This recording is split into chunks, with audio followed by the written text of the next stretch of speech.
नमस्कार, जय जोहार। मैं हूं अनुज शर्मा। आप देख रहे हैं वाह छत्तीसगढ़। छत्तीसगढ़ की बात अनुज शर्मा के साथ ऐसी अनसुनी कहानियां जो छत्तीसगढ़ से जुड़ी हैं आपके बीच लेकर आते हैं हम। इसमें आज का नया अंक अंग्रेज का मंदिर। छत्तीसगढ़ में अंग्रेज का मंदिर, लेकिन इस कहानी का रिश्ता है, इस अंग्रेज के मंदिर का रिश्ता है ग्रेट ईस्टर्न रोड यानी जीई रोड, जिसे हम कहते हैं छत्तीसगढ़ का सबसे महत्वपूर्ण रोड। इससे संबंध है और अमेरिकन वॉर ऑफ इंडिपेंडेंस से भी इस कहानी का बड़ा गहरा रिश्ता है। छत्तीसगढ़ से तो है ही। तो आज आपको हम कहानी सुना रहे हैं, लेकिन आपको हमारी कहानियां मिलती हैं देखने और सुनने के लिए हमारे YouTube चैनल के माध्यम से। तो हमारे YouTube चैनल को सब्सक्राइब करें, उसके बेल आइकन को ज़रूर दबाएं ताकि नई नई कहानियां आपको जल्दी पता चले।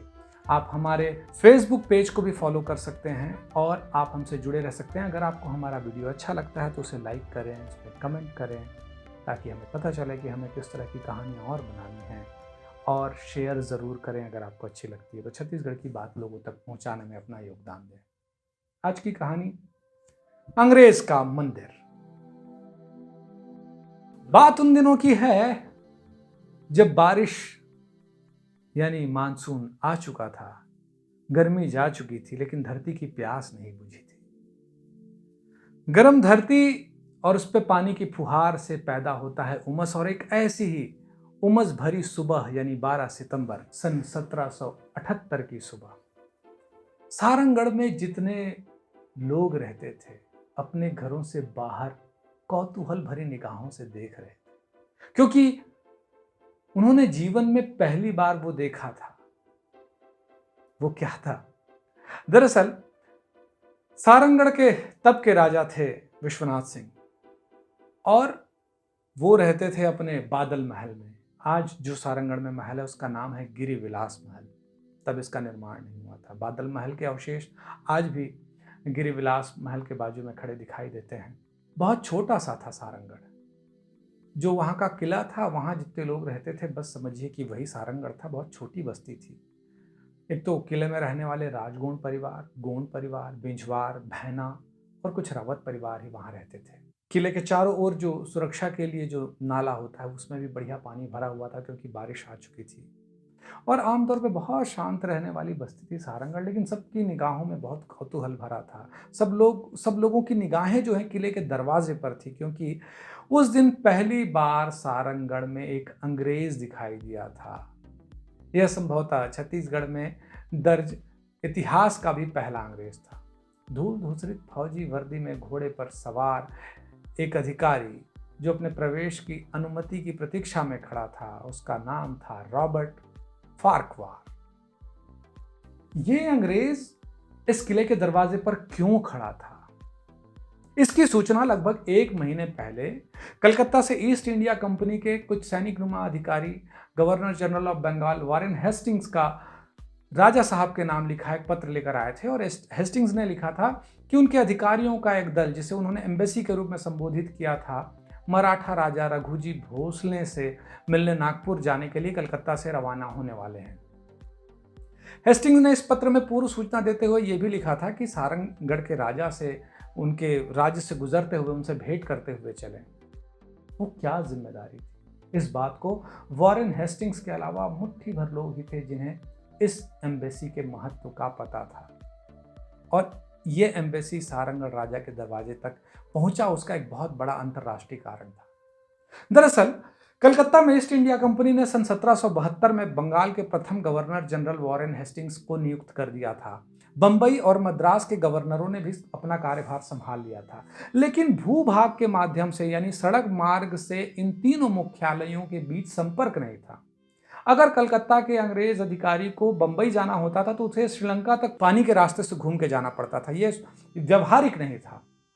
और बंबई से कलकत्ता को जोड़ने वाला एक सुरक्षित गलियारा हासिल करना था हेस्टिंग्स को, ताकि इनके बीच आपस में आवागमन आसान हो सके, और यही उसकी सर्वोच्च प्राथमिकता थी। और ये जो प्लानिंग थी बाद में यही चलकर बंबई और कलकत्ता के बीच द ग्रेट ईस्टर्न रोड बनी, और बंबई हावड़ा रेल लाइन का निर्माण भी इसी पे हुआ, जो कल्पना हेस्टिंग्स ने की थी।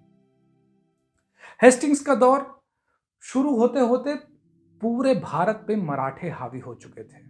तो अंग्रेजों को रास्ता तो चाहिए था, लेकिन इस बीच एक बहुत महत्वपूर्ण अंतरराष्ट्रीय घटना हुई और उस घटना ने हेस्टिंग्स पर बहुत दबाव डाल दिया और जो हेस्टिंग्स के ब्रिटिश आका थे उन लोगों ने भी बहुत दबाव बढ़ा दिया था। दरअसल 1975 में अमेरिका में एक बहुत बड़ा युद्ध शुरू हो गया था। आज भी इसे इतिहास में अमेरिकन वॉर ऑफ इंडिपेंडेंस के नाम से याद किया जाता है।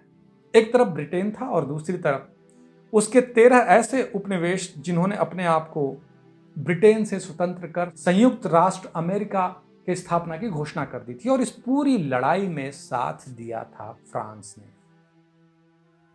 और इसी बात का डर अंग्रेजों को था कि फ्रांस उनके विरोधियों को यहां भी मदद ना करे और भारत भूमि भी इनके संघर्ष का मैदान न बन जाए, क्योंकि सिंधिया और टीपू सुल्तान फ्रांसीसियों के प्रभाव में आ चुके थे। अब अंग्रेजों को अगर रास्ता चाहिए था तो वो रास्ता उन्हें मिल सकता था सिर्फ मराठों से संधि और समझौता करके। और इस मुहिम में वॉरेन हेस्टिंग्स ने इस दल को भेजा था और इस दल को जो परेशानियां आ रही थी उसको देखते हुए उसने ये तय करके रखा था कि किसी भी कीमत में ये मुहिम असफल नहीं होनी चाहिए। इसीलिए उसने इंग्लैंड में उपलब्ध सबसे योग्य युवा अलेक्जेंडर इलियट को इस काम के लिए नियुक्त किया था। दरअसल ये बात जिस मुहिम में हेस्टिंग ने इनको भेजा था, इस एम्बेसी को भेजा था, उसको उन्होंने नाम कुछ और दिया था। उन्होंने हेस्टिंग्स ने हरकारों के हाथों भेजी जाने वाली जो डाक की व्यवस्था थी उसको आम जनता के लिए खोल दिया था और इसीलिए हेस्टिंग्स को भारतीय डाक सेवा या इंडिया पोस्ट का जनक भी कहा जाता है। लेकिन उसमें जो छुपा हुआ मामला था वो ये था कि हिंदुस्तान में फ्रांसीसियों का मराठों के पास पहुंचने से पहले अंग्रेजों का पहुंचना जरूरी दिख रहा था हेस्टिंग्स को, इसलिए उन्होंने इस एम्बेसी को भेजा था।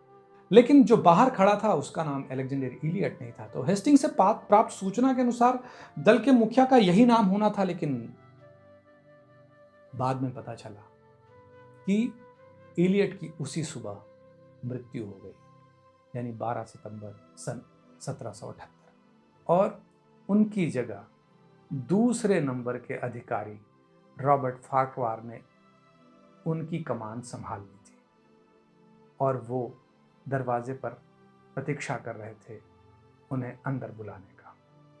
उस समय रॉबर्ट फार्क्वार को भी ये बात पता नहीं थी कि उसकी जिंदगी का भी सिर्फ 1 महीना बाकी रह गया है। लेकिन फार्क्वार की कहानी आगे। एम्बेसी के सारंगढ़ राज्य की सीमा में प्रवेश की सूचना खबरियों ने पहले से राजा साहब को दे दी थी कि ये लोग आने वाले हैं। लगभग 6 सितंबर को, 6 दिन पहले उन्हें ये खबर मिल गई थी कि ये दल आने वाला है, उनके मुखिया आने वाले हैं।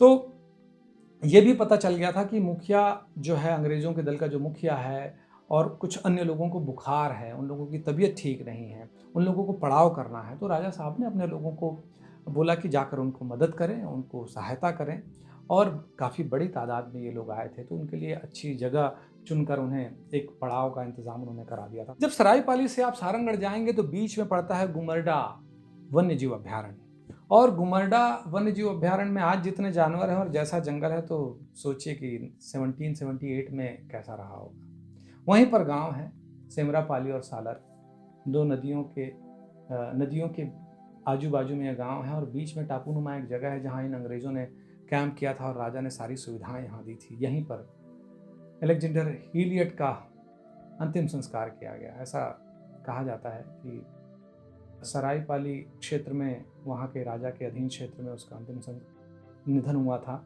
और वहाँ अंतिम संस्कार की अनुमति मांगी गई थी, लेकिन वहाँ नहीं मिलने के कारण इस क्षेत्र में उनका अंतिम संस्कार किया गया। इस बात से और अंग्रेजों को किए गए मदद से प्रभावित होकर वॉरेन हेस्टिंग्स ने कुछ दिनों बाद सारंगढ़ राजा के लिए धन्यवाद ज्ञापित करते हुए उन्हें एक हाथी और खिल्लत भेंट की थी। खैर, इन सब बातों के साथ ही सबसे महत्वपूर्ण बात यह हुई कि बंबई से होते हुए एक खबर पहुंची वॉरेन हेस्टिंग्स तक, और वो खबर बहुत महत्वपूर्ण थी क्योंकि ये जो एम्बेसी थी, जिस काम से वहाँ जा रही थी नागपुर, यानी ये मिलने जा रहे थे रघु जी भोसले से, और रघु जी भोसले आ गए थे रतनपुर। ये खबर इन्होंने तुरंत रॉबर्ट फार्क्वार तक पहुंचवाई और उन्हें बताया कि रघु जी भोसले अब रतनपुर पहुंच चुके हैं। तत्काल एम्बेसी का मार्ग परिवर्तित कर दिया गया और रतनपुर का रुख किया गया, लेकिन बिलासपुर के पास सीपत पहुंचते पहुंचते रॉबर्ट फार्क्वार भी बुखार की चपेट में आ गए। 15 अक्टूबर 1778 के दिन मनियारी नदी के किनारे उसकी भी मृत्यु हो गई। उन्हें वहीं दफना दिया गया। पर ये मृत्यु भी हेस्टिंग्स को विचलित नहीं कर पाई और मिशन जारी रहा। मिशन जारी रहा। आगे इतिहास में क्या हुआ है वो आप और हम सब जानते हैं। लेकिन दुनिया में घटित एक बहुत बड़ी घटना अमेरिका के स्वतंत्रता संग्राम में, आपको ये भी पता होगा कि फ्रांस ने ही स्टैच्यू ऑफ लिबर्टी अमेरिका के स्वतंत्रता के पश्चात उन्हें गिफ्ट किया था। तो फ्रांसीसियों और अंग्रेजों का संघर्ष भारत में कैसा हुआ और किन हालातों में हुआ, उसको समझने का एक बहुत अच्छा माध्यम है ये कहानी, और उसके लिए अंग्रेजों ने क्या क्या किया ये भी समझने में बहुत मददगार है। पर हम बात करें इलियट की, जो अब भी छत्तीसगढ़ में है। इलियट स्कॉटलैंड के एक बहुत ही प्रतिष्ठित परिवार का सदस्य था। उनके दादा को मिंटो के बैरन की पुश्तैनी उपाधि दी गई थी। अलेक्जेंडर इलियट के छोटे भाई भारत में लॉर्ड मिंटो प्रथम के नाम से 1807 से 1812 तक गवर्नर जनरल रहे। लॉर्ड मिंटो प्रथम के परपोते सर गिलबर्ट जॉन इलियट भी आगे चलकर भारत के वाइसराय और गवर्नर जनरल बने। वे लॉर्ड मिंटो द्वितीय कहलाए। यह सन 1905 से 1910 के बीच की बात है।